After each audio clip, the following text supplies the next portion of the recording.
Tonight, we descend into the darkest corridors of human history, where power corrupted absolutely and mercy was forgotten.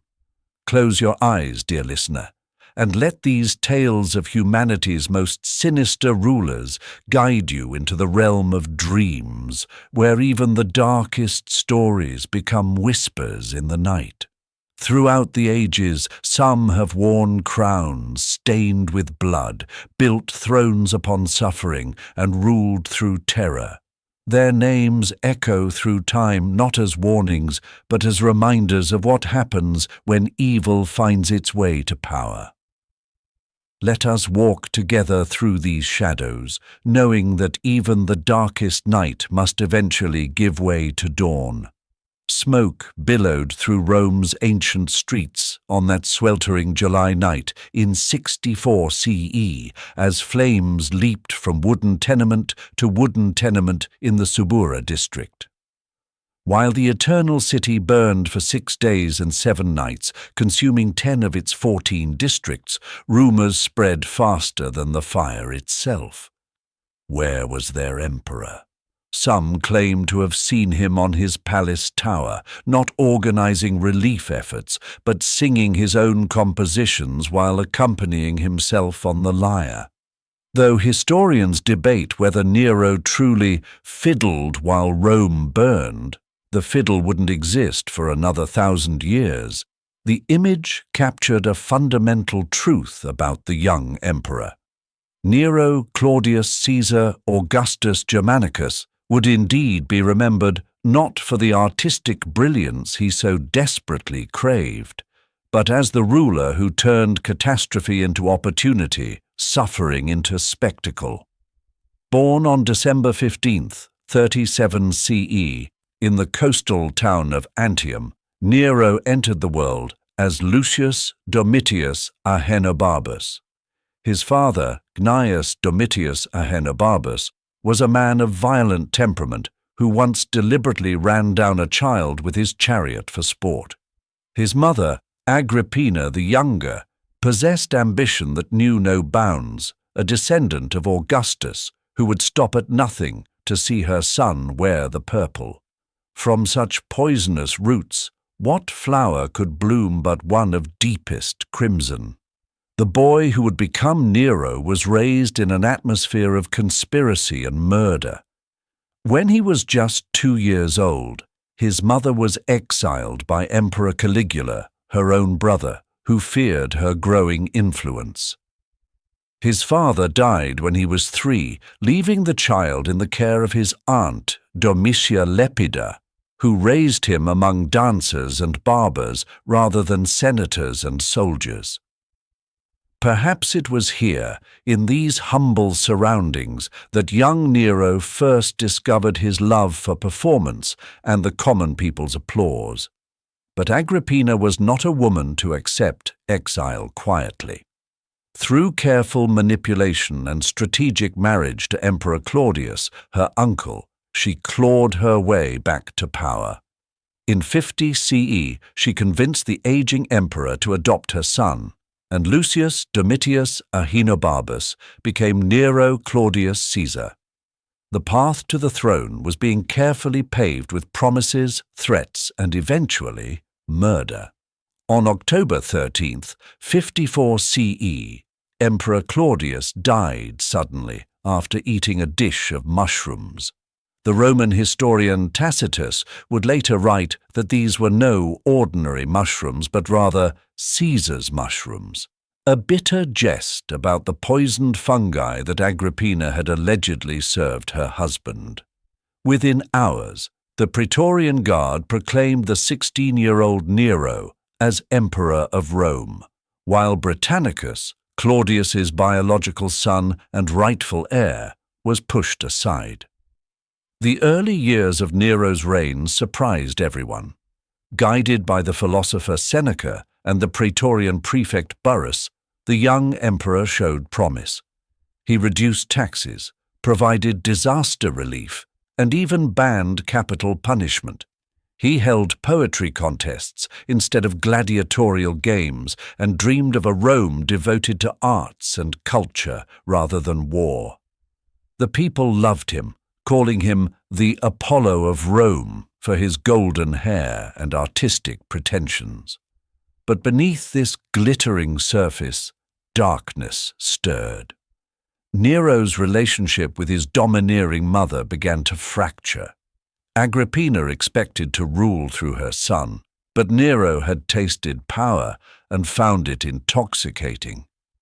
When she threatened to support Britannicus's claim to the throne, Nero acted swiftly. At a dinner party in 55 CE, the 13-year-old Britannicus collapsed after drinking wine, foam pouring from his mouth. Nero calmly told the horrified guests that the boy was merely having an epileptic fit. By morning, Britannicus was dead, his body hastily cremated during a thunderstorm. The murder of Britannicus was merely the overture to Nero's symphony of violence. In 59 CE, he decided that his mother had become too dangerous to live. First, he tried to kill her with a collapsing boat, a theatrical assassination worthy of his dramatic sensibilities. When Agrippina survived by swimming to shore, Nero sent soldiers to finish the job. As the assassins approached, his mother bared her belly and cried, "Strike here for this boor Nero." She died with the bitter knowledge that she had created the monster who destroyed her. With his mother dead, Nero's restraints crumbled like ash. He divorced his wife Octavia on false charges of adultery and had her executed on a barren island. He married his mistress Poppaea Sabina, only to kick her to death during a fit of rage while she was pregnant. He forced the husband of the woman he desired to commit suicide so he could take her as his wife.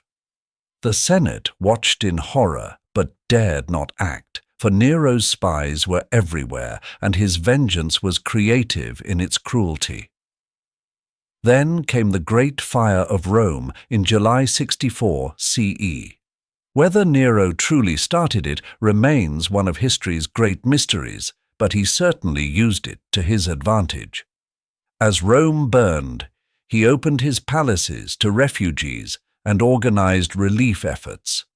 But rumors spread that he had been seen singing his own compositions while the city blazed, comparing the scene to the burning of Troy. True or not, the story stuck, and Nero needed scapegoats. He found them in a small, peculiar religious sect called Christians. These followers of a crucified Jewish preacher made perfect victims. They were already unpopular, speaking of the end times and refusing to worship Roman gods. Nero unleashed a persecution of unprecedented cruelty.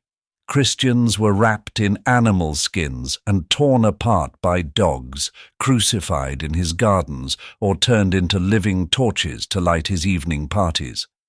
Tradition holds that the apostles Peter and Paul died during this terror, though exact dates remain uncertain. Yet, even as he murdered, Nero dreamed of art. He built the Domus Aurea, the Golden House, a palace of such magnificent excess that it covered a third of Rome. Its walls were covered in gold and gems, its ceilings designed to rotate like the heavens, its rooms perfumed with the finest Arabian incense. "Now," he declared upon its completion, "I can finally begin to live like a human being." But no palace could contain the growing hatred of his people. By 68 CE, revolts erupted across the empire. The Senate declared him a public enemy, and his own Praetorian Guard abandoned him. As soldiers approached to arrest him, Nero fled to a villa outside Rome. There, trembling and weeping, the man who had played at being Apollo faced his mortality. "What an artist dies in me," he lamented. Unable to take his own life, he begged his secretary to help him drive a dagger into his throat. He was 30 years old. As news of Nero's death spread, Rome erupted in celebration. Yet within months, pretenders claiming to be Nero appeared across the empire, and many common people who remembered his generosity and grand spectacles supported them. The monster had been loved as much as he had been feared, a paradox that haunts tyrants throughout history. Dear dreamer, as you drift towards sleep, remember that even in ancient Rome, evil wore a golden mask and spoke in poetry. Nero reminds us that the most dangerous tyrants are often those who believe themselves to be artists painting in blood, composers writing symphonies of screams. Close your eyes now, and let his story fade into the whispers of night, knowing that morning always comes to wash away the darkness. Thunder crashed above the Colosseum on that frost-touched December afternoon in 192 CE, as if the gods themselves recoiled from the spectacle below. In the blood-soaked sand, a figure dressed as Hercules raised his club above a cowering opponent, but this was no ordinary gladiator earning his freedom through combat. The man beneath the lion skin was Marcus Aurelius Commodus Antoninus, Emperor of Rome, and the trembling gladiator knew that whether he fought or fell, death awaited. The crowd's cheers rang hollow, driven by fear rather than enthusiasm, for to remain silent when their emperor performed was to risk joining the corpses dragged from the arena.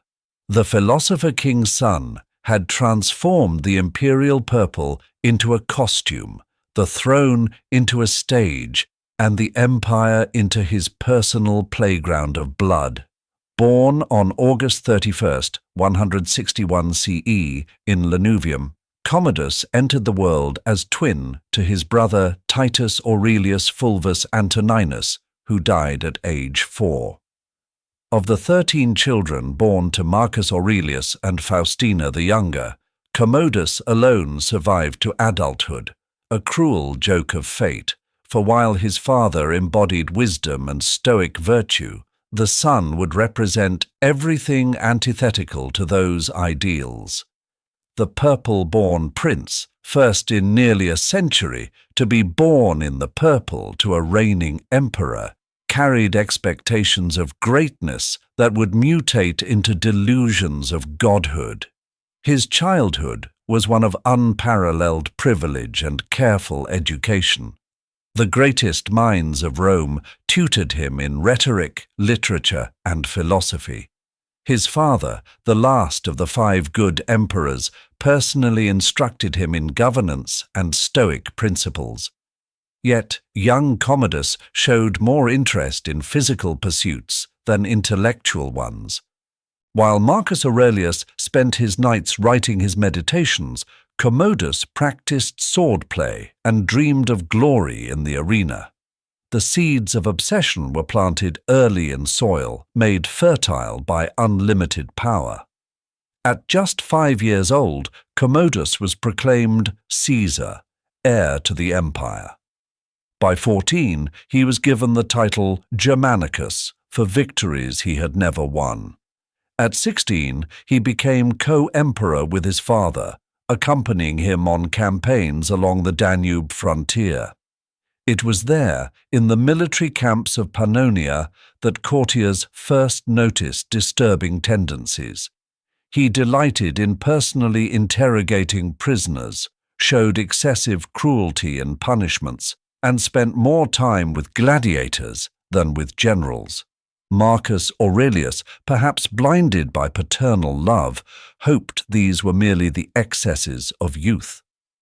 On March 17, 180 CE, Marcus Aurelius died in Vindobona, likely from plague. Some whispered that Commodus had hastened his father's end, though evidence remains circumstantial. At 18 years old, Commodus became master of the known world. The Roman Empire stretched from Britain to Mesopotamia, encompassing 50 million souls, who now answered to a boy more interested in chariot races than statecraft. The Pax Romana, that golden age of peace and prosperity, was about to shatter like a gladiator's broken sword. Unlike his father, who had spent his reign defending the empire's borders, Commodus immediately made peace with the Germanic tribes and rushed back to Rome. He had no interest in sleeping in military tents when palaces awaited. He abandoned the traditional role of emperor as first citizen, instead styling himself as a god among mortals. He renamed Rome Colonia Commodiana and gave himself 12 names, including Hercules Romanus. The months of the year were renamed in his honor, and he demanded to be worshipped as the reincarnation of Hercules himself. But it was in the arena where Commodus found his true calling. The emperor who should have presided over games instead participated in them. He fought as a gladiator, though his opponents were given wooden swords while he wielded sharp steel. He slaughtered exotic animals by the hundreds. Contemporary accounts claim he personally killed lions, elephants, and even a giraffe. In one day alone, he allegedly killed 100 bears.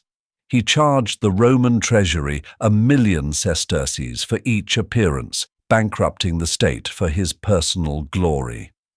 The Senate watched in disgust as their emperor, dressed in a lion's skin and carrying a club, proclaimed himself the Roman Hercules. His cruelty extended far beyond the arena. Commodus surrounded himself with freedmen and slaves who encouraged his worst impulses. Chief among them was Cleander, a former slave who became chamberlain and used his position to sell governorships and military commands to the highest bidder. When a food shortage struck Rome and the people blamed Cleander, they marched on the palace demanding justice. Commodus, awakened from an afternoon of debauchery, simply had Cleander beheaded and thrown to the mob. Such was the casual nature of his brutality. Friends became enemies in the span of a heartbeat. The emperor's paranoia grew with each passing year. He executed senators on fabricated charges of conspiracy, often personally participating in their torture. His methods grew increasingly bizarre. One senator was beaten to death, another forced to fight as a gladiator. He renamed the Praetorian Guard the Commodiani and dressed them in elaborate costumes more suited for theatre than warfare. Most shockingly to Roman sensibilities, he appeared in public dressed as an Amazon, complete with exposed breast. His personal life was equally debauched. Historical sources, though possibly exaggerated, claim he kept a harem of 300 women and 300 boys. He married Brutia Crispina, but had her executed on charges of adultery when she failed to produce an heir. His favorite concubine, Marcia, was a Christian sympathizer who tried to moderate his excesses. Even she eventually realized that Commodus was beyond redemption when she discovered her own name on one of his death lists. By 192 CE, Rome had endured 12 years of Commodus's rule. The treasury was empty, spent on games and the emperor's whims. The military, once the proud backbone of the empire, was demoralized and corrupt. The provinces were governed by incompetent sycophants who had purchased their positions. Famine and plague swept through the empire while Commodus played at being a god. Even his most loyal supporters began to fear where his madness might lead. The end came on New Year's Eve, 192 CE. Commodus planned to march from the gladiator barracks to assume the consulship, dressed as a gladiator rather than in traditional toga. This final insult to Roman dignity proved too much. Marcia, his concubine, Eclectus, his chamberlain, and Laetus, the Praetorian prefect, formed a desperate conspiracy. First, Marcia attempted to poison his wine, but Commodus vomited it up. As he lay weakened in his bath, they sent in Narcissus, his wrestling partner, who strangled the emperor with his bare hands. The god Gladiator died not in the arena he loved, but naked and helpless in his own palace. The Senate, freed from terror, immediately declared Commodus a public enemy and ordered his statues destroyed, his name erased from monuments, the damnatio memoriae, the damnation of memory. Yet they could not erase what he had done to Rome. The auction of the imperial throne that followed his death plunged the empire into civil war. The year of the 5 emperors saw Rome tear itself apart, a fitting legacy for the son who had squandered everything his father had built. As you sink deeper into sleep's embrace, dear dreamer, remember Commodus as a warning written in blood and sand. He shows us that inherited greatness means nothing without personal virtue, that power without wisdom becomes mere spectacle. The philosopher's son, who became a gladiator, reminds us that evil often wears the mask of entertainment, distracting us with bread and circuses while the world burns. Let his story fade now into the quiet darkness, another shadow in history's long gallery of tyranny. Mist clung to the Carpathian peaks like a burial shroud on that morning in 1462, when 20,000 wooden stakes transformed the road to Târgoviște into a forest of the dead. Turkish and Saxon merchants who had travelled this route just months before now decorated it, their bodies in various stages of decay, creating a grotesque monument to one man's vision of justice. At the center of this macabre display, in a clearing where the stench of death hung thick as fog, sat a figure at a richly appointed table, dining on roasted meat and wine, while blood dripped steadily from the impaled victims above. This was Vlad III, Prince of Wallachia, conducting state business amid his garden of corpses, a man whose methods were so horrific that centuries later they would inspire literature's greatest monster. Born in the winter of 1431 in Sighișoara, Transylvania, Vlad entered a world where violence was currency and mercy was bankruptcy. His father, Vlad II Dracula, had recently joined the Order of the Dragon, a chivalric order dedicated to defending Christianity against the Ottoman Empire. From this, the child took his patronymic, Dracula, meaning son of the dragon, though in Romanian, Dracul also meant devil. Perhaps names carry their own dark prophecies, for the boy would grow to embody both protector and demon, savior and destroyer. The Principality of Wallachia, caught between the expanding Ottoman Empire and the Kingdom of Hungary, was a land where princes rarely died of old age. Young Vlad learned early that power was maintained through fear and that mercy was a luxury no ruler could afford. When he was just 5 years old, his father seized the Wallachian throne, moving the family to the capital of Târgoviște. But even a prince's son was not safe in those troubled times. In 1442, fate dealt a cruel hand. Vlad II was summoned to the Ottoman court by Sultan Murad II. Seeking to ensure Wallachian loyalty, the Sultan demanded that Vlad leave his younger sons, Vlad III and Radu, as hostages. For nearly 6 years, the boys remained prisoners in Adrianople, educated in Turkish language, customs, and military tactics. While Radu adapted well, even converting to Islam and becoming a favorite of the future Sultan Mehmed II, Vlad seethed with hatred. But he was an astute student, carefully observing Ottoman methods of control, particularly their use of terror through impalement. The Ottoman court was a university of cruelty, where young Vlad earned his dark degree. He watched as victims were hoisted onto sharpened stakes, gravity slowly pulling them down while the stake pushed through their bodies, a death that could take hours or even days, depending on the executioner's skill. He observed how fear could paralyze entire populations, how brutality could become governance. These lessons burned themselves into his memory, creating not revulsion, but fascination. In 1447, Vlad received word that transformed his hatred into destiny. His father and older brother Mircea had been murdered.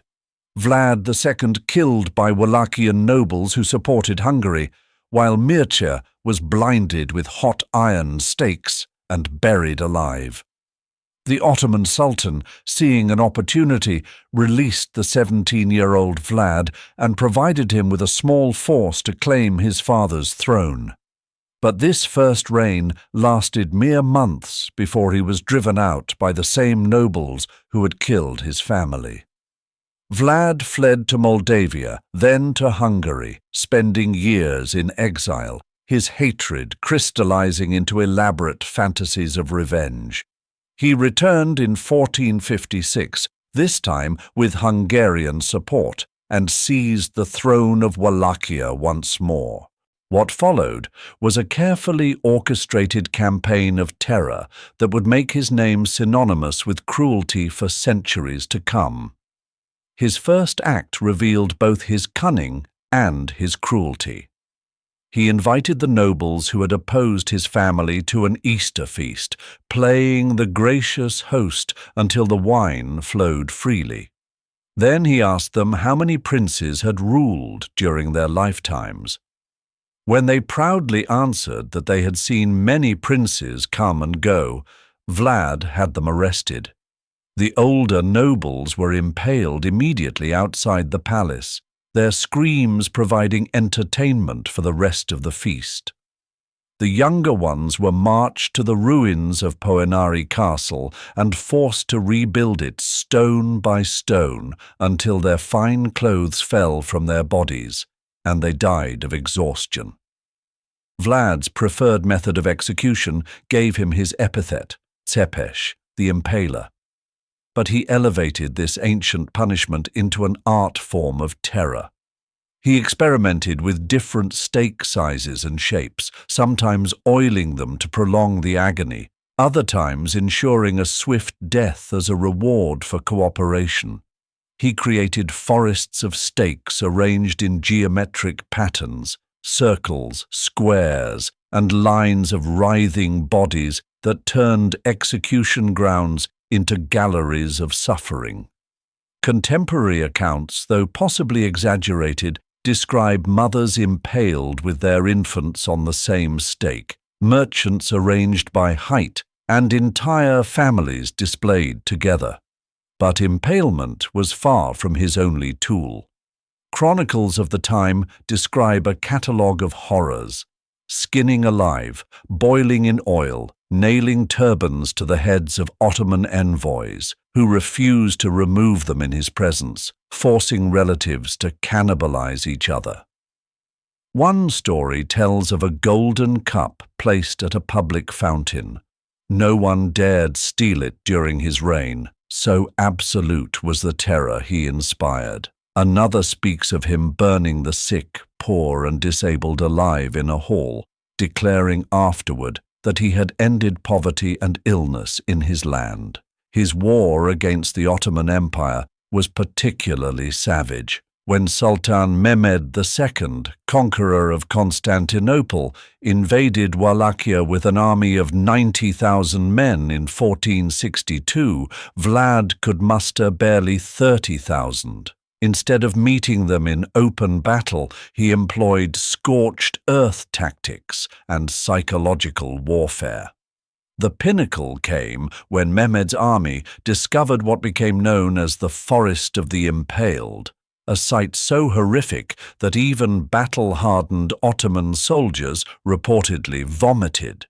20,000 Turkish prisoners and Wallachian traitors lined the road to Târgoviște, their bodies in various stages of decomposition.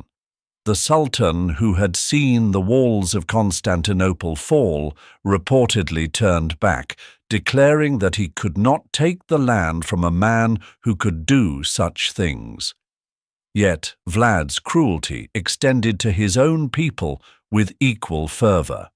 He impaled merchants who cheated their customers, women who committed adultery, priests who strayed from orthodoxy. Legends tell of him disguising himself and walking among his people, testing their honesty and loyalty. Those who failed his tests decorated the stakes outside his palace. One tale speaks of him encountering a woman whose husband's shirt was torn. He had her impaled and gave her husband a new wife, warning him to ensure the next one was more industrious. His reign created a paradox that persists in Romanian memory. While the common people lived in absolute terror, crime virtually disappeared. Trade routes were safe from brigands who feared the prince more than they loved gold. Some peasants, ground down by generations of noble abuse, even saw him as a harsh but fair ruler who punished the mighty as readily as the weak. This dichotomy, monster to some, hero to others, would ensure his legend survived long after his death. By 1462, his brutality had made too many enemies. His own nobles, supported by Hungary and his brother Radu, now serving the Ottomans, drove him from power once again. He spent 12 years imprisoned in Hungary, where legends claim he continued his cruel habits by impaling mice and birds in his cell. Released in 1474, he briefly regained his throne with Hungarian support, but his third reign lasted mere months. In December 1476, he was killed in battle under mysterious circumstances. Some say assassinated by his own men, others that he fell fighting the Turks. His head was reportedly sent to Constantinople and displayed on a pike, the Impaler finally impaled. The legacy of Vlad the Impaler extends far beyond his death. To Romanians, he remains a complex figure, a cruel tyrant, but also a defender of Christianity and independence. His life inspired Bram Stoker's Dracula, transforming a historical monster into a supernatural one. Yet the real Vlad needed no vampiric powers to drain the life from his victims. Human cruelty proved more than sufficient. Dear dreamer, as you drift deeper into night's embrace, let Vlad's story remind you that sometimes the real monsters of history surpass any fiction. He shows us that evil can wear the crown of a defender, that patriotism can become sadism, that justice without mercy becomes mere vengeance. Close your eyes and let his dark tale dissolve into the mists of sleep, knowing that such shadows belong to the past, not to your peaceful dreams. The summer sun beat down mercilessly on Baghdad in 1401, turning the ancient city into a furnace where a new kind of heat was rising, not from the sky, but from the ground where 90,000 skulls were being carefully stacked. Each skull had been cleaned and polished until it gleamed white as desert bone, then added to the growing pyramid that would stand taller than most buildings. The architect of this grotesque monument sat nearby on his throne, his crippled right leg extended awkwardly, nodding with satisfaction as his soldiers added the last heads to complete another perfect geometric layer. This was Timur the Lame, known to history as Tamerlane, and he was building his legacy one skull at a time, transforming the cradle of civilization into a graveyard that would make even Genghis Khan's ghost shudder. Born on April 8, 1336, in Kesh near Samarkand, Timur entered a world still reeling from the fragmentation of the Mongol Empire. His father, Tarakai, was a minor noble of the Barlas tribe, Mongol in heritage but thoroughly Turkified and Islamic in culture. The boy who would claim to restore Genghis Khan's empire was not even a Chinggisid prince, but rather started as a sheep rustler, stealing livestock from neighboring tribes. It was during one such raid that an arrow permanently crippled his right leg and damaged his right hand, earning him the Persian nickname Timur Ilang, Timur the Lame, which became Tamerlane in European tongues. But physical disability only sharpened his other attributes. Timur possessed a brilliant military mind, understanding that in the fluid world of tribal politics, loyalty was bought with victory and maintained through fear.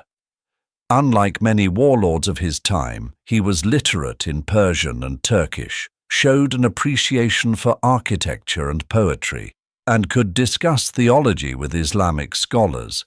Yet these cultural interests were always secondary to his true passion: conquest for its own sake, war as art, destruction as destiny. By 1370, through a web of alliances, betrayals, and assassinations that would make Machiavelli seem naive, Timur had made himself master of Transoxiana. Unable to claim direct descent from Genghis Khan, a requirement for legitimate rule under Mongol tradition, he married a princess of Chinggisid lineage and ruled as the son-in-law, a fiction that required constant military success to maintain. Where Genghis Khan had conquered to build an empire, Timur would conquer simply to conquer, leaving devastation as his calling card. His military campaigns began almost immediately and didn't stop until his death. Between 1380 and 1405, Timur's armies ranged from Moscow to Delhi, from Baghdad to Ankara, covering distances that would challenge modern armies. His tactical genius was undeniable. He adapted Mongol mobility to the age of gunpowder, combining horse archers with primitive artillery and siege weapons. But it was his psychological warfare that truly set him apart. Before battles, he would send agents to spread tales of his atrocities, often causing cities to surrender without a fight. Those who resisted faced consequences designed to terrify others into submission. The catalogue of his cruelties reads like a handbook for hell. In Isfahan, after the city revolted against his tax collectors in 1387, Timur ordered every soldier to return with 2 severed heads. The quota was met so enthusiastically that contemporary chroniclers claimed 70,000 skulls were used to build towers around the city. When Delhi resisted in 1398, he massacred 100,000 Hindu prisoners before the battle because they might have slowed his army's movement. After capturing the city, the slaughter continued until, according to court historians, the streets ran with blood for days. The sack was so complete that Delhi did not recover for over a century. His treatment of Baghdad in 1401 was particularly telling of his methods. This city, once the glorious capital of the Abbasid Caliphate, had initially surrendered peacefully. But when some citizens killed a few of his soldiers, Timur ordered a general massacre. Every soldier was required to bring heads. When some tried to buy heads from others to fulfill their quota, Timur changed the order. Heads could only be accepted if still attached to bodies. The death toll reached 90,000, according to contemporary accounts. The irrigation systems that had sustained Mesopotamia since ancient times were deliberately destroyed, turning fertile land into desert that wouldn't recover for centuries. Yet Tamerlane's brutality was strangely selective. Artisans, scholars, and architects were often spared and transported to Samarkand, his beloved capital. He transformed this city into the jewel of Central Asia, adorned with azure domes and magnificent madrasas built by craftsmen kidnapped from across his empire. He patronized historians and poets, commissioning works that glorified his reign. The same man who built pyramids of skulls also built some of the most beautiful buildings in the Islamic world, creating a paradox that defined his rule. His army was a reflection of these contradictions. Disciplined to a degree that would have impressed Caesar's legions, they were also given license to commit atrocities that shocked even medieval sensibilities.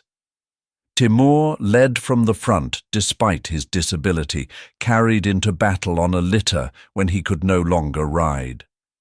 He shared his soldiers' hardships on campaign, but also their spoils, creating a military machine motivated by both loyalty and greed. Veterans spoke of him with a mixture of terror and admiration. He was cruel but fair, merciless but generous to those who served well. The justification for his conquests evolved to suit his needs.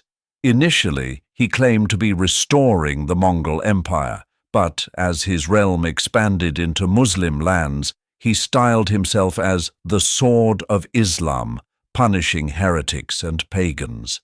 When he invaded India, he declared jihad against the Hindu population. When he fought other Muslims, he accused them of being false believers. Religion, ethnicity, loyalty, all were merely tools for conquest, excuses for slaughter. His cruelty extended beyond humans to the land itself.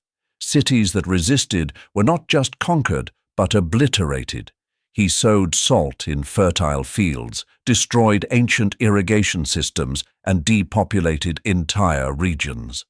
Modern historians estimate that his campaigns resulted in the deaths of 17 million people, roughly 5% of the world's population at the time, though some scholars argue for lower figures.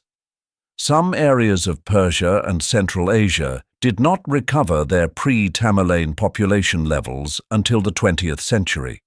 In 1402, he achieved perhaps his greatest military victory, defeating and capturing the Ottoman Sultan Bayezid I at the Battle of Ankara. The Ottoman Empire, which had seemed unstoppable after conquering much of the Balkans, was thrown into chaos. Court chroniclers delighted in describing how Timur displayed the captured sultan, though whether Bayezid was literally kept in a cage or this was metaphorical remains debated. The sultan died in captivity, and the Ottoman expansion into Europe was delayed by decades. By 1404, approaching 70 years of age, Timur ruled an empire stretching from the Mediterranean to India. But for him, it was not enough. China, the greatest prize, still lay unconquered. Despite warnings from his advisors about his age and the harsh winter ahead, Timur assembled a vast army and marched northeast. He would succeed where even Genghis Khan had only partially triumphed. He would conquer the Middle Kingdom entirely, or die trying. Death found him first. In February 1405, while wintering in Otrar, in present-day Kazakhstan, Timur fell ill. Whether it was pneumonia, as court physicians claimed, or poison, as some whispered, the great conqueror died on February 18th, far from his beloved Samarkand. His body was transported back in a coffin of ebony and silver, interred in the Gure Amir, a magnificent mausoleum he had built for his grandson. Legend warned that disturbing his tomb would unleash a greater conqueror. When Soviet archaeologists opened it in 1941, Hitler invaded Russia the next day. His empire, built on fear rather than institutions, began fragmenting immediately. Within a generation, it had collapsed entirely, leaving only Samarkand's blue domes and memories of mountains of skulls. His descendants, the Timurids, would produce great cultural achievements, including his great-great-grandson, Babur, who founded the Mughal Empire in India. But they would never match his conquests or his cruelty. Dear dreamer, as sleep beckons you deeper, remember Tamerlane as proof that evil can wear the mask of civilization. He built beautiful cities with hands drenched in blood, wrote poetry between massacres, and turned warfare into apocalypse. Let his story remind you that the greatest monsters of history are often those who believe their atrocities serve a higher purpose. Now let his dark tale fade into the peaceful void of sleep, where no conquerors ride and no pyramids of skulls rise against the sky. Rain drummed against the glazed tiles of the Forbidden City on that fog-shrouded morning in 1380, as 30,000 officials knelt in the vast courtyard, their silk robes soaking through to skin that already crawled with terror. From within the throne room, a voice, harsh with the accents of peasant origins its owner had never quite shed, read name after name from a seemingly endless scroll. Each name meant death, not just for the individual, but for their entire clan. Parents, children, cousins, servants, even teachers who had once instructed them. By sunset, the rain would wash rivers of blood through the marble gutters, and the bureaucracy that had governed China for a millennium would lie in ruins. The architect of this massacre sat motionless on the dragon throne, his pockmarked face betraying no emotion, seeing not human beings, but weeds to be pulled from his perfect garden of power. Born on October 21st, 1328, in Zhongli village, the future emperor entered the world with nothing, not even a proper name. He was called Zhu Chongba, literally 88, a numerical designation that reflected his family's status at the very bottom of Yuan dynasty society. The Mongol rulers, who had conquered China, viewed Han Chinese as little better than livestock, and young Zhu would experience every cruelty this system could inflict, each humiliation carving another groove of hatred into his soul. When he was 16, the Yellow River, that bearer of life and death to China, burst its banks in one of its periodic catastrophes.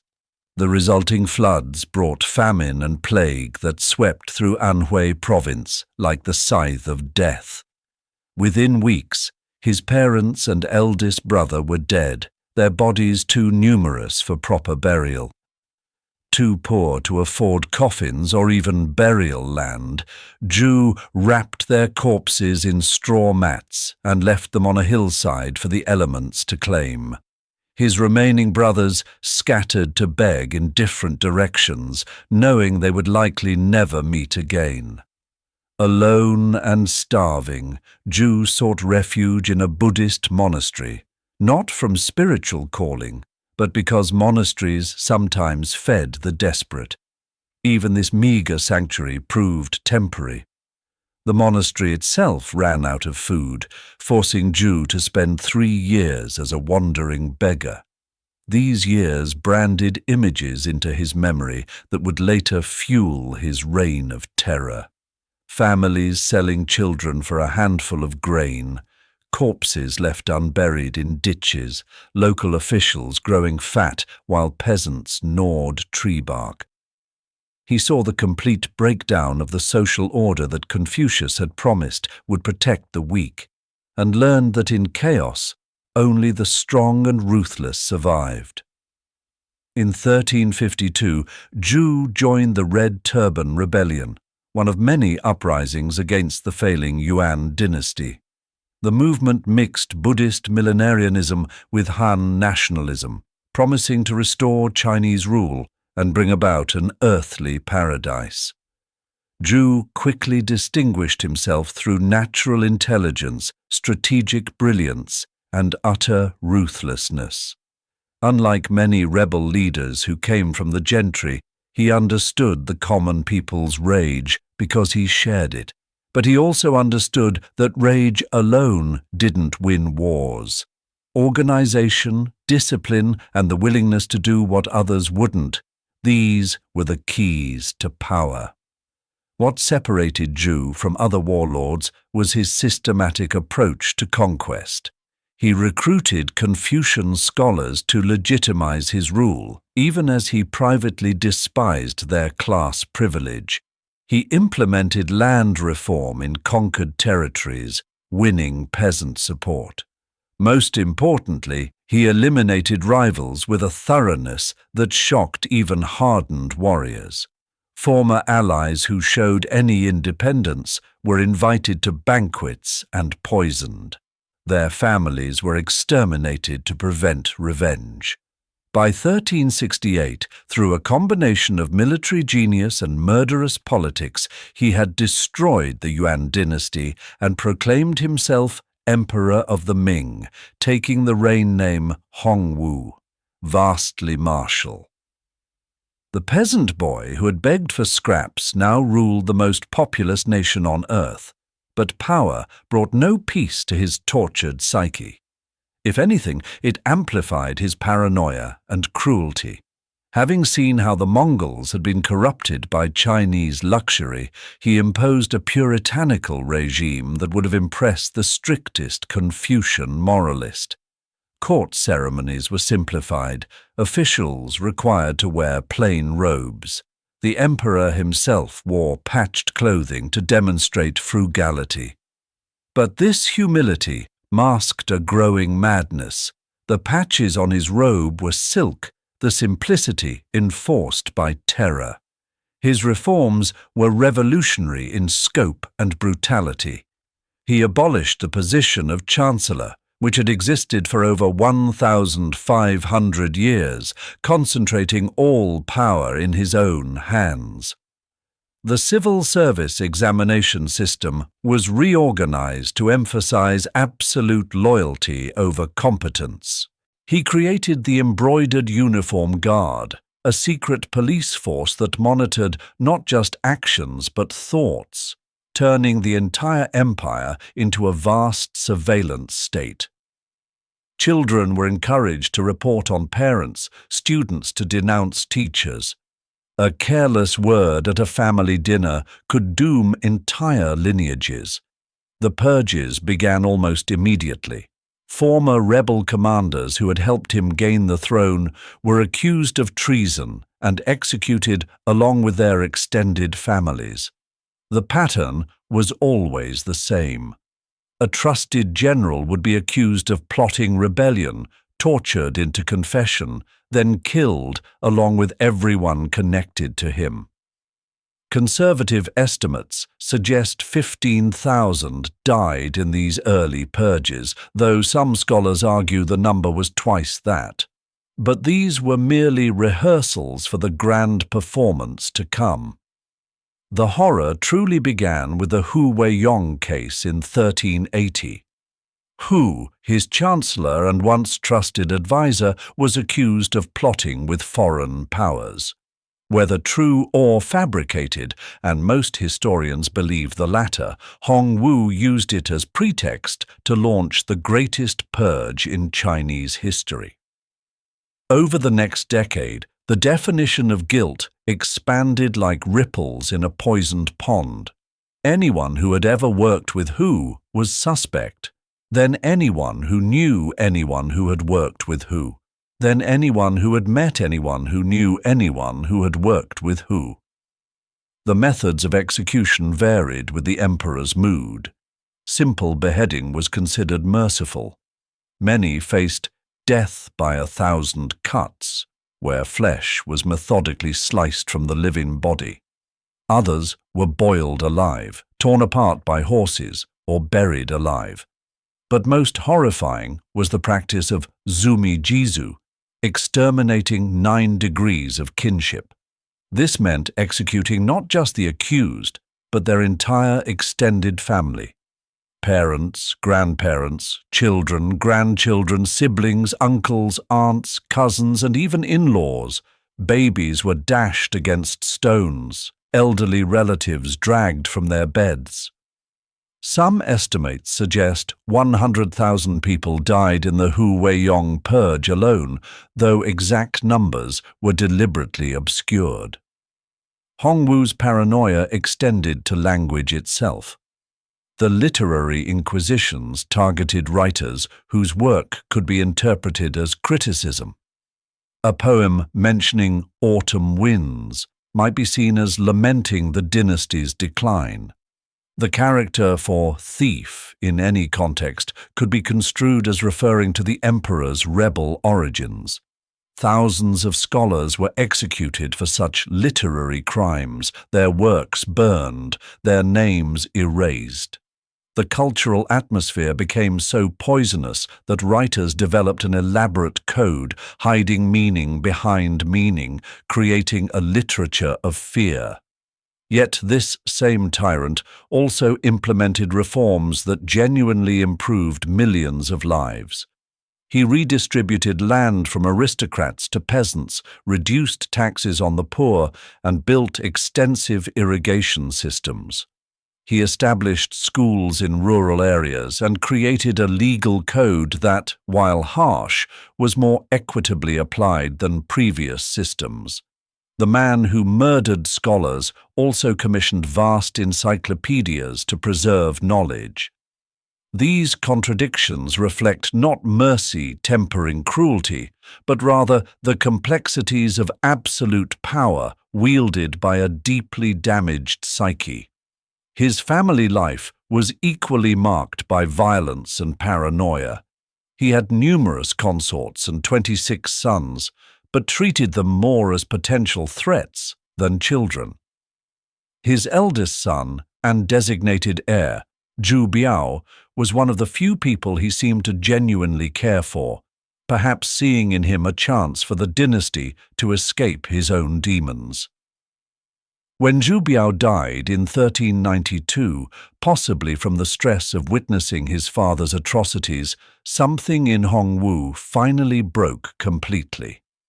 The emperor's final years were a crescendo of madness.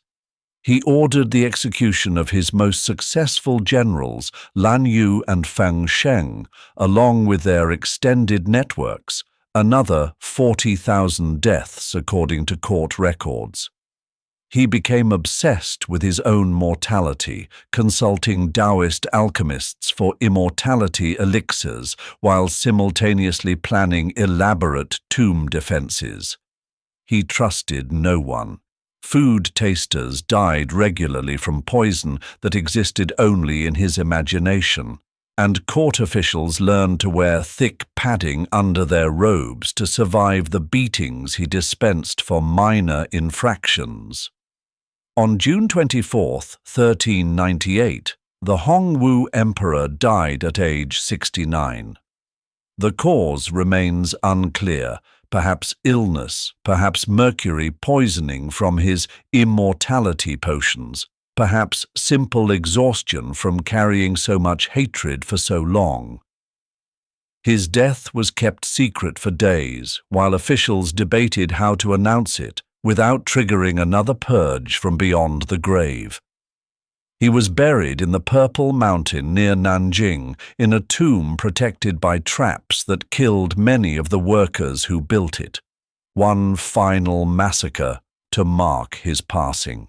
His legacy was a China unified but traumatized.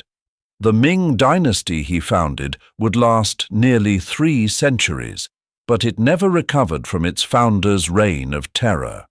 The bureaucracy he gutted never regained its effectiveness, creating a government that was centralized but inefficient. The culture of fear he created persisted for generations, making the dynasty increasingly rigid and unable to adapt. Future emperors would commit their own atrocities, but none would match the scale of the peasant emperor who tried to wash away his humble origins with an ocean of blood. As you drift toward dreams, dear sleeper, let Hongwu's tale remind you that the deepest cruelty often comes from those who have suffered most. He shows us how victimhood can transform into viciousness, how the oppressed can become the ultimate oppressors when given power. His story whispers through history that evil is not born in palaces, but in the human heart, waiting for power to set it free. Let his dark tale dissolve now into the peaceful darkness of sleep, where no emperors reign and no purges stain the night. Dawn broke blood-red over the mountains of northern Haiti on that October morning in 1820, as if the sky itself reflected the tragedy about to unfold within the massive walls of the Citadelle La Ferrière. Inside the fortress that seemed to scrape the Caribbean clouds, a pistol shot shattered the morning stillness. In the royal chambers, King Henri Christophe lay dying by his own hand, his golden bullet having finally succeeded where a silver one had failed moments before. The man who had risen from slavery to sovereignty, who had built a kingdom on foundations of forced labor eerily reminiscent of the plantations he'd once escaped, had discovered that even the mightiest fortress cannot protect a ruler from the revolution brewing in his own body. History would remember him as proof that the oppressed, when given power, can become oppressors more terrible than those they replaced. Born on October 6, 1767, on the island of Grenada, Henri Christophe entered the world as property, a status that would define his early life and, tragically, inform his later rule. Historical records disagree on his parentage. Some claim his father was a free African. Others suggest he was the son of an enslaved woman and her master. What remains certain is that young Henri experienced slavery's brutalities firsthand.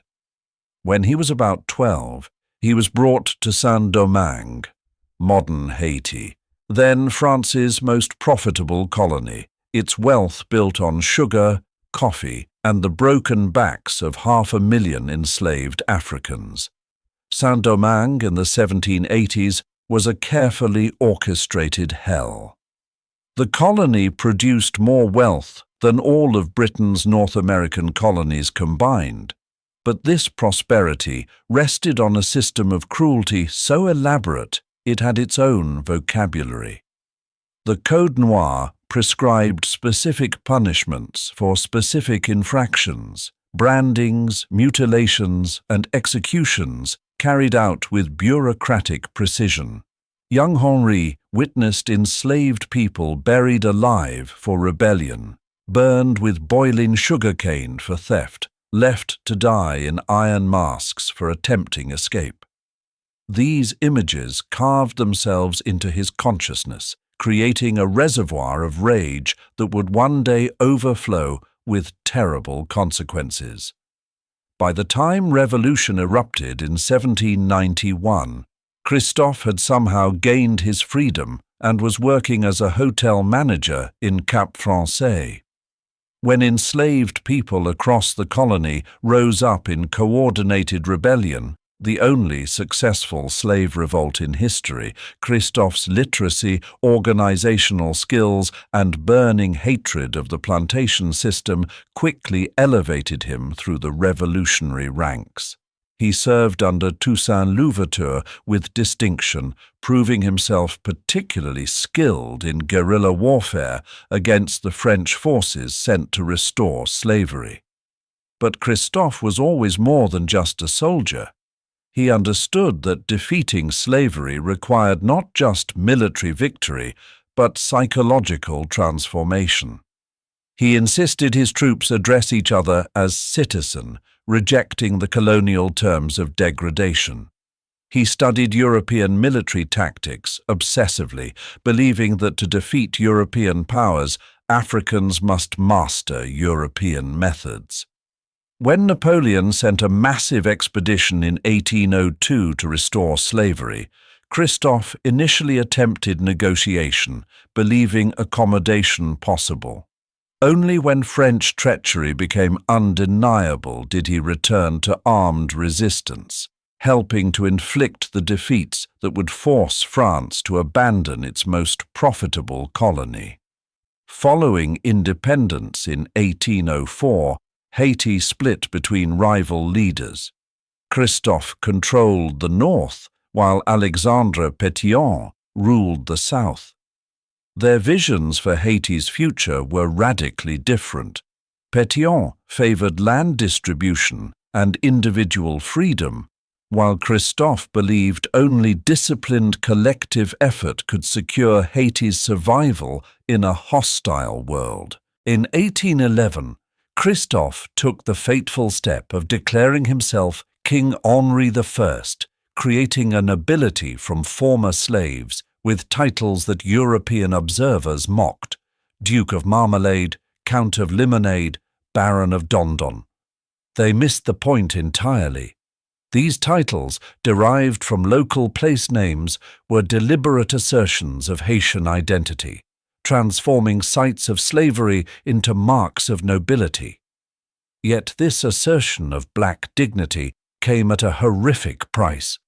Convinced that only economic strength could prevent re-enslavement, Christophe reinstituted a system that horrifyingly echoed the plantations.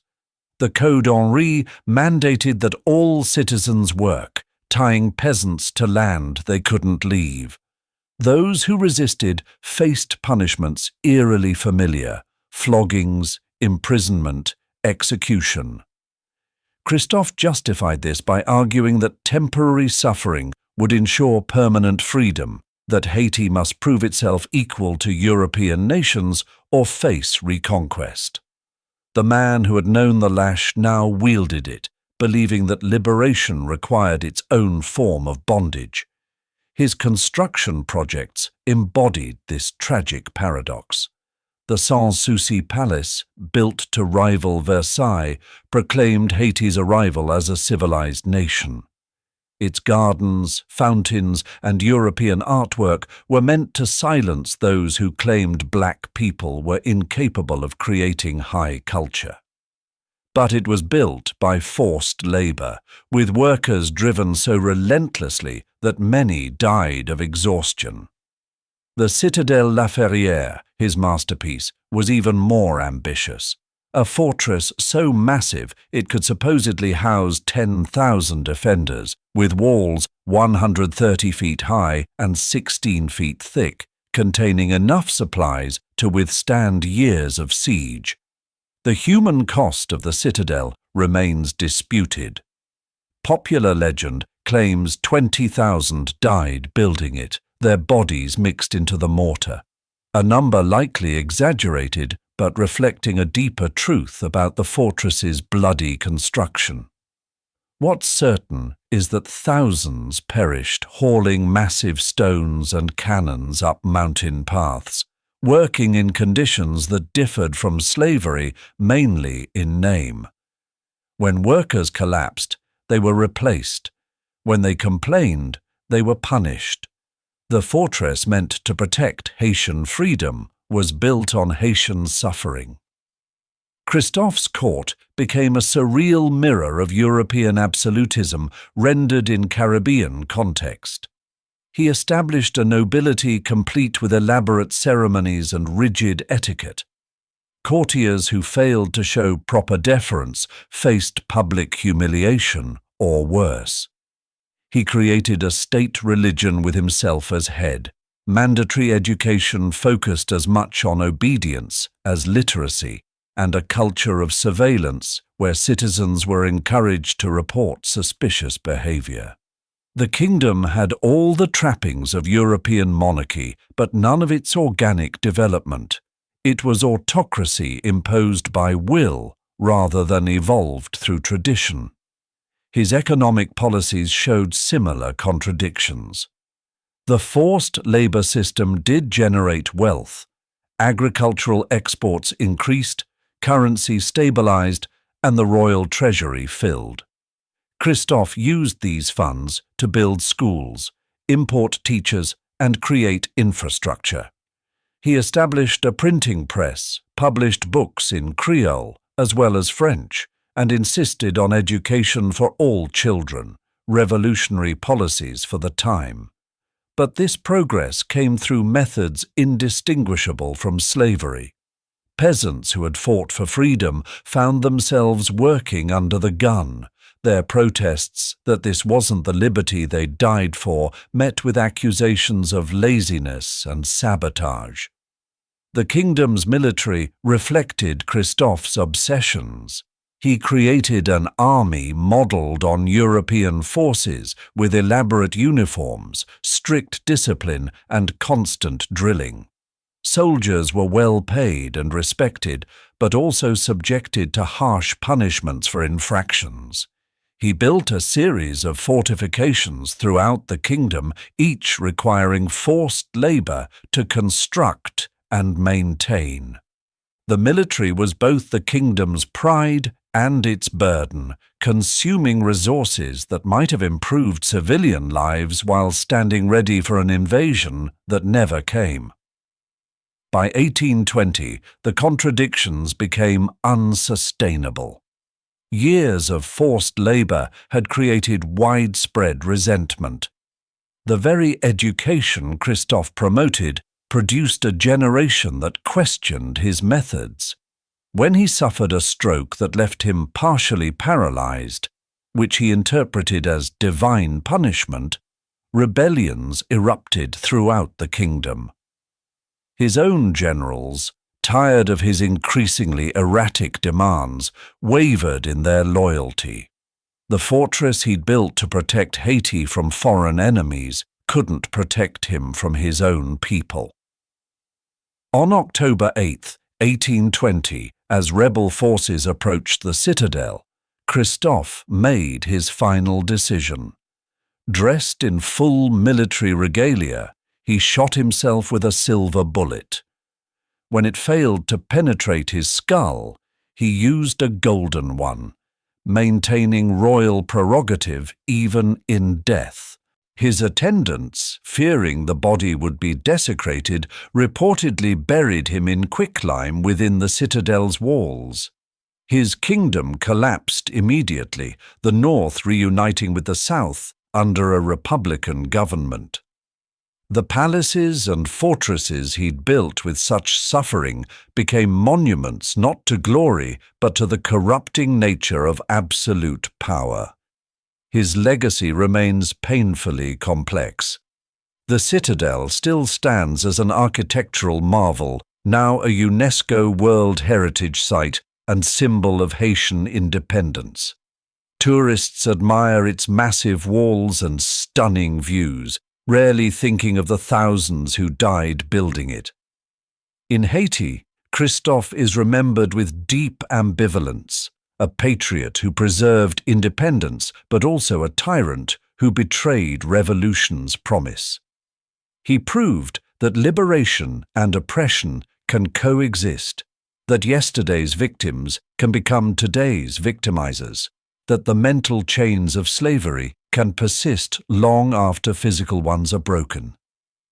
Dear dreamer, as you sink into night's embrace, let Henri Christophe's story whisper its dark wisdom. He reminds us that evil needs no particular race or origin, that suffering doesn't automatically create compassion, that those who fight monsters risk becoming monsters themselves. His tale warns that when survival becomes the only value, when discipline crushes freedom, when the future is built on present suffering, then liberation itself becomes a new form of bondage. Let his story fade now into the peaceful darkness where no citadels loom and no crowns weigh heavy on troubled heads, leaving only the lesson that true freedom requires not just breaking chains, but healing the minds that wore them. In Brussels, 1885, champagne glasses clinked as European diplomats celebrated a humanitarian triumph. They had just recognized the Congo Free State, a vast African territory dedicated to ending slavery and bringing civilization. The man they honored, King Leopold II of Belgium, accepted their praise with practiced humility. Not one suspected that this distinguished monarch would orchestrate genocide on a scale that would claim between 5 and 15 million lives, making him possibly the greatest mass murderer of the modern age. Born April 9, 1835 in Brussels, Leopold Louis-Philippe Marie Victor was the second son of King Leopold III. Belgium itself was Europe's newest monarchy, created just 5 years before his birth, regarded by real powers as an artificial buffer state. This national insecurity would drive Leopold's pathological need for colonial grandeur.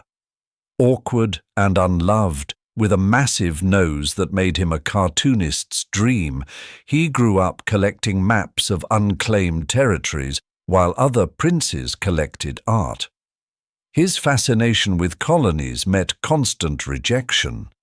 Belgium's parliament refused his schemes, attempts to buy the Philippines, lease Chinese territory, purchase Egyptian land. But failure only sharpened his determination. He studied how small Netherlands controlled vast Indonesia, envisioning something more efficient, a colony owned not by a nation, but by himself personally. The 1876 Geographic Conference in Brussels showcased Leopold's manipulative genius. Portraying himself as a philanthropist fighting the Arab slave trade, he created organizations with impressive names that were merely fronts. He hired explorer Henri Morton Stanley to extract over 450 treaties from Congo chiefs who couldn't conceive they were signing away sovereignty. At the 1884–85 Berlin Conference, through deception and playing powers against each other, Leopold secured recognition of the Congo Free State as his personal possession, 76 times larger than Belgium. Leopold never set foot in Congo, ruling from European palaces. He created a system of exploitation that redefined colonial cruelty. Districts had to meet quotas of ivory and rubber. To enforce these, he created the Force Publique, African soldiers led by European officers trained in terror. The rubber system was horrifyingly simple: meet quotas or face punishment. Soldiers had to present severed right hands as proof they hadn't wasted ammunition. This created an economy where hands became currency. Soldiers would cut hands from the living to meet their counts. But systematic horror went beyond hands. Entire villages became hostages for rubber collection, women and children imprisoned until men returned with quotas. Villages that resisted were destroyed completely. The Chicotte whip, made of sun-dried hippopotamus hide, became Leopold's symbol.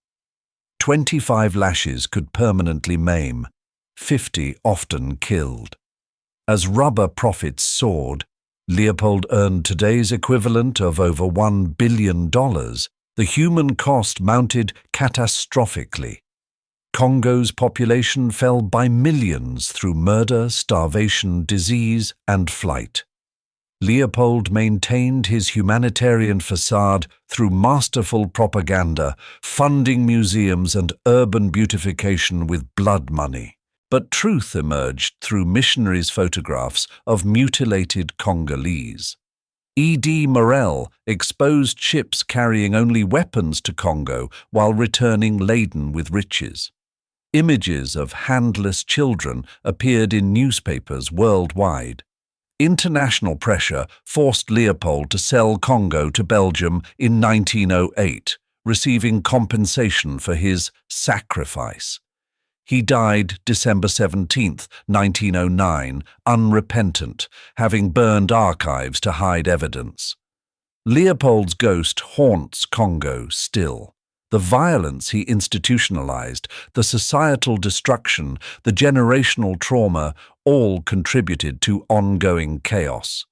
As you drift into dreams, remember that the greatest evils often wear humanitarian masks. That distance makes mass murder easier. That civilization itself becomes savagery when profit eclipses humanity. Blood dripped steadily from the guillotine blade in the Place de la Révolution on that humid July morning in 1794, as the man who had sent thousands to their deaths finally faced his own execution. Maximilien Robespierre lay on the scaffold, jaw shattered by pistol shot, unable to speak in his own defense. When the executioner ripped away his bandage, his scream pierced the morning air, the only sound the silent crowd would hear from the architect of the terror. Born May 6, 1758, in Arras, Maximilien François-Marie Isidore de Robespierre's childhood was marked by abandonment. His mother died when he was 6. His father disappeared, leaving him and his siblings with grandparents. This early betrayal perhaps planted seeds of his later inability to trust. Brilliant but isolated, he earned a scholarship to prestigious Lycée Louis le Grand, excelling in classics while classmates found him priggish and aloof. Returning to Arras as a lawyer, Robespierre built a reputation defending the poor and opposing capital punishment. He resigned as a judge rather than pronounce a death sentence. Living simply with his sister, keeping a routine so rigid neighbors could set clocks by his walks, he earned the nickname the Incorruptible for refusing bribes. This virtue would mutate into deadly inflexibility. The revolution transformed him. Elected to the Estates General in 1789, he stood out for consistency, universal suffrage, abolition of slavery, religious tolerance. His weak voice required silence to hear, yet his moral clarity captivated. But as war created paranoia, Robespierre evolved. The September massacres of 1792, where mobs slaughtered over 1,000 prisoners, marked a turning point. Though he didn't organize them, he defended them as people's justice. By July 1793, he joined the Committee of Public Safety, becoming its moral authority. The law of suspects made everyone potentially guilty. The Revolutionary Tribunal became an execution assembly line. Trials lasted minutes, acquittals vanished. Robespierre developed a theory. Terror was justice, prompt, severe, inflexible. He signed death warrants for former friends without apparent emotion. Georges Danton died for suggesting moderation. The terror consumed all. Aristocrats, priests, peasants, workers, anyone could die for wrong words, wrong thoughts. The Vendée region faced near genocide. Robespierre lived modestly, remaining personally incorrupt, which made him more dangerous. He couldn't understand others' human weaknesses. He instituted the Festival of the Supreme Being, attempting to replace Catholicism with civic religion. The Great Terror of June-July 1794 marked peak madness. The law of 22nd Prairial removed even pretense of legal process. Paris alone saw 1,376 guillotined in 6 weeks. When Robespierre suggested purges within the committee itself, Survival instinct finally overcame fear. On 9 Thermidor, July 27th, he was shouted down, arrested, and executed the next day with 21 followers. As you sink into sleep, remember that the most dangerous tyranny comes wrapped in virtue's cloak. Robespierre shows how abstract love of humanity enables concrete hatred of humans, how ends justifying means makes means become ends. Screams echoed through the Moscow Kremlin on that December night in 1581, but these weren't from the torture chambers. They came from the Tsar's own chambers, where Ivan IV cradled his dying son, blood seeping from the head wound he himself had inflicted with his iron-tipped staff.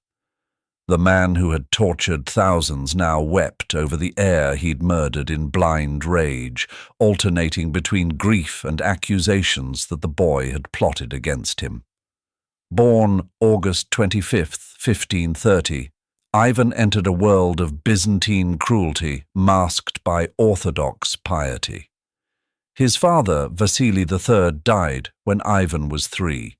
His mother, Eleanor, likely poisoned when he was 8. The orphaned prince became a pawn in boyar power struggles, dressed in rags while nobles wore royal furs, going hungry while they feasted. These humiliations bred hatred that would consume thousands. Young Ivan found escape in books and darker pleasures, torturing animals, throwing dogs from towers. At 13, he made his first kill, ordering Prince Andrei Schwisky thrown to palace dogs. At 16, he crowned himself not just Grand Prince, but Tsar, Caesar, claiming divine authority above all Russian princes. Early reign showed promise. He reformed laws, created Russia's first parliament, conquered Kazan and Astrakhan, commissioned St. Basil's Cathedral. But his wife, Anastasia's death in 1560, which he blamed on boyar poisoning, shattered restraints. In 1564, he divided Russia into the traditional lands and the Oprichnina, his personal domain where his word was absolute law. The Oprichniki, his black-clad riders wearing dog heads and brooms, became instruments of terror. They had license to rob, rape, murder anyone suspected of disloyalty.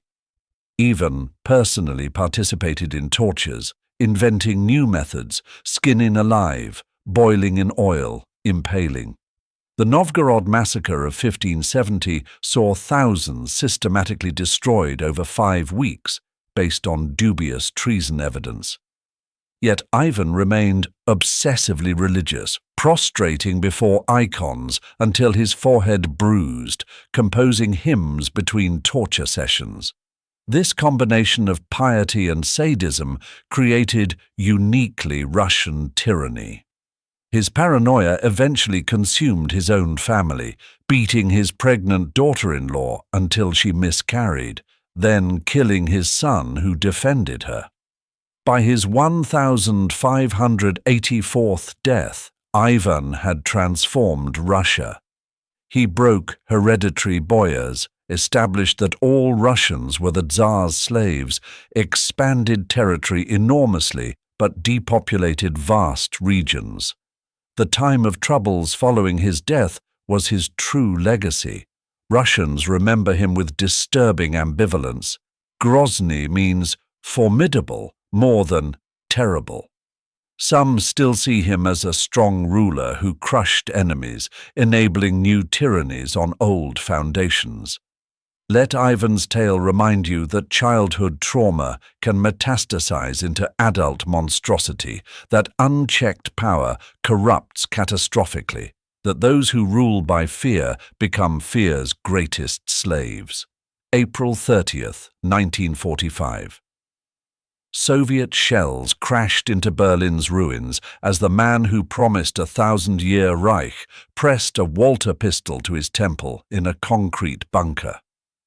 Adolf Hitler's suicide ended 12 years of systematic murder that redefined humanity's capacity for mechanized evil. Beside him lay Eva Braun, married hours before, dead from cyanide. Above them, a continent counted its dead in tens of millions. Born April 20th, 1889, in Braunau am Inn, Austria, Adolf Hitler emerged from an abusive father and overprotective mother. His father's death when Adolf was 13 brought not grief, but liberation. Dreams of artistic greatness led to Vienna, where the Academy of Fine Arts rejected him twice. He spent 6 years as a vagrant, painting postcards, absorbing the city's poisonous anti-Semitism that blamed Jews for being simultaneously subhuman and superhumanly powerful. World War I saved Hitler from obscurity. Finding purpose in military life, he served bravely as a messenger, earning the Iron Cross First Class. Germany's 1918 surrender, while he recovered from gas blindness, triggered what he called political awakening, more accurately, a psychotic break focusing all resentments into coherent madness. Employed as army informant, he discovered the German Workers' Party in 1919.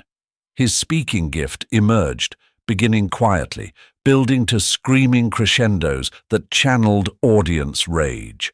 By 1921, he controlled the renamed Nazi Party. The failed 1923 beer hall putsch taught him power must be seized legally. The Depression gave opportunity. By 1932, Nazis were the largest party. Conservative politicians, thinking they could control him, made him chancellor in January 1933. Totalitarian transformation happened with terrifying speed. Reichstag fire, Enabling Act, banned parties, controlled press. The Holocaust began gradually, Nuremberg laws, Kristallnacht, each step normalizing the next. World War II wasn't accident, but ideology, demanding Lebensraum through extermination. Operation Barbarossa revealed Nazism's true face, Einsatzgruppen killing millions, Wehrmacht complicit in genocide. The final solution, industrialized murder. Death camps like Auschwitz used assembly line efficiency, gas chambers disguised as showers killing thousands daily. 6 million Jews died, plus millions of others deemed life unworthy of life. The Holocaust's uniqueness lay in its bureaucratic nature, requiring entire society's complicity. Hitler's legacy extends beyond immediate destruction. He showed how democracy dies from within, how hatred systematized becomes genocide, how ordinary people become mass murderers. As you sleep, remember evil rarely arrives, obviously, but wrapped in promises of greatness, demanding loyalty over morality. Never forget, never again. Democratic Kampuchea, 1975. 2 million people streamed from Phnom Penh, told by teenage soldiers that Americans would bomb the city. The sick were wheeled from hospitals, elderly carried by relatives, families separated forever. They walked into a nightmare that would consume between 1.5 and 3 million Cambodians, up to a quarter of the population. Behind this exodus sat a soft-spoken former teacher named Saloth Tsar, known as Pol Pot. Born May 19, 1925, in Prexbauv, Saloth Tsar was the 8th of 9 children in a prosperous farming family. This gentle, unremarkable boy showed no signs of future monstrosity. Sent to Paris on scholarship in 1949, he discovered Marxism, absorbing the French intellectual belief that society could be completely remade through will. Returning to Cambodia in 1953, he taught school while secretly organizing revolution. Students remembered him as popular, never raising his voice, chilling contrast to the future screaming executioner. The Vietnam War's spillover, with American bombing killing hundreds of thousands, drove peasants into his arms. When Khmer Rouge entered Phnom Penh, April 17, 1975, many welcomed them. Joy lasted hours. Cities were declared parasites, money abolished, schools closed. Democratic Kampuchea became a vast labor camp where everyone was equal, equally slaves to Angkar, the faceless organization. The slightest infraction meant death. Complaining about food, picking fruit without permission, crying for dead relatives. Child soldiers, some under 12, became the regime's most zealous killers. At S-21 prison, they tortured impossible confessions from 14,000 prisoners. 7 survived. Pol Pot demanded rice production triple through revolutionary will. When it failed, he blamed saboteurs, increasing killing. Starvation spread as rice was exported for weapons. The killing fields, mass grave sites, dotted the country. Unlike Nazis who built death infrastructure, Khmer Rouge used crude tools to save bullets. Children swung against trees, people bludgeoned with hoes. To keep you is no benefit, to destroy you is no loss, became the motto. Even Khmer Rouge cadre were purged in paranoid spirals. Vietnamese invasion ended the regime in 1979. Pol Pot fled to jungle, incredibly maintaining control, and even Cambodia's UN seat with Western support. He died April 15, 1998, claiming clear conscience. Cambodia remains haunted. Nearly every family lost members, traditional culture destroyed, former killers living beside victims' families. Let Pol Pot remind you that the greatest evil comes disguised as virtue, equality twisted into uniformity, reform into annihilation. When ideology matters more than individuals, even teachers become executioners. March 1953, Dhaka, outside Moscow. Servants found their master lying in his own urine, conscious but unable to speak, right arm raised against invisible enemies. Joseph Stalin was dying of stroke, his eyes occasionally showing what witnesses called unspeakable terror, perhaps seeing ghosts of his millions of victims. The man who transformed Russia from peasant society to superpower had also transformed it into a charnel house. Born Ioseb Dugashvili, December 18, 1878 in Gori, Georgia, Stalin bore physical scars, pockmarked face, damaged arm, uneven legs. His cobbler father's drunken beatings taught him violence as control. His mother's devotion secured him seminary education, where he discovered revolution instead of religion. While Lenin and Trotsky debated theory in exile, Stalin robbed banks for Bolsheviks. The 1907 Tiflis robbery killed 40, showcasing his talents, planning, ruthlessness, indifference to casualties. As General Secretary from 1922, he built patronage networks, while others deemed it administrative drudgery.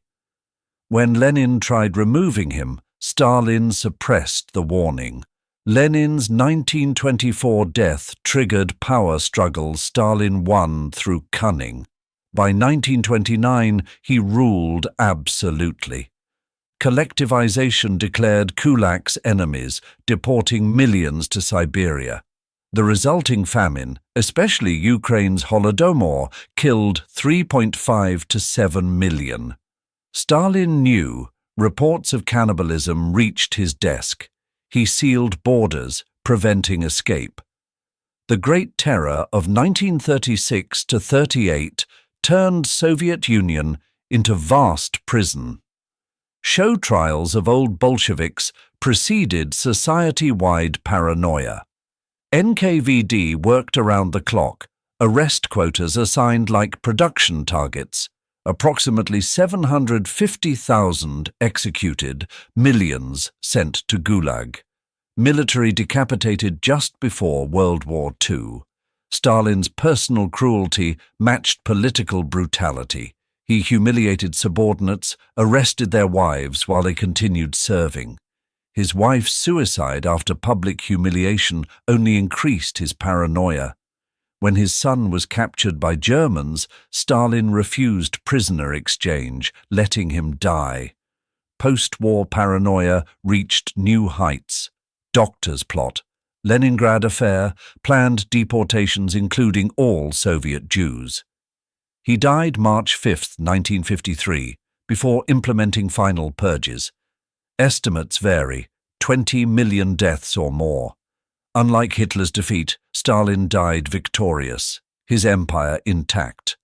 Many Russians still revere the strong leader who saved them from Nazism, forgetting the millions he murdered. Let Stalin remind you that evil needs no horns, just bureaucracy, ideology, and willingness to sacrifice millions for vision. When human beings become statistics, when terror becomes governance, revolution devours not just its children but its soul. Beijing, September 9th, 1976. Behind the red walls of Zhongnanhai compound, the architect of modern China drew his final breath. Mao Zedong, whose promise to liberate China's masses had instead made him history's deadliest ruler, died surrounded by sycophants who feared him even in his final moments. His vision had transformed a nation, but at a cost that defied comprehension. Between 40 and 80 million dead, making him responsible for more deaths than any other leader in human history. Born December 26, 1893, in Shaoshan village, Hunan, Mao emerged from rural poverty. His grain trader father's beatings bred rebellion. His Buddhist mother's compassion provided life's only warmth.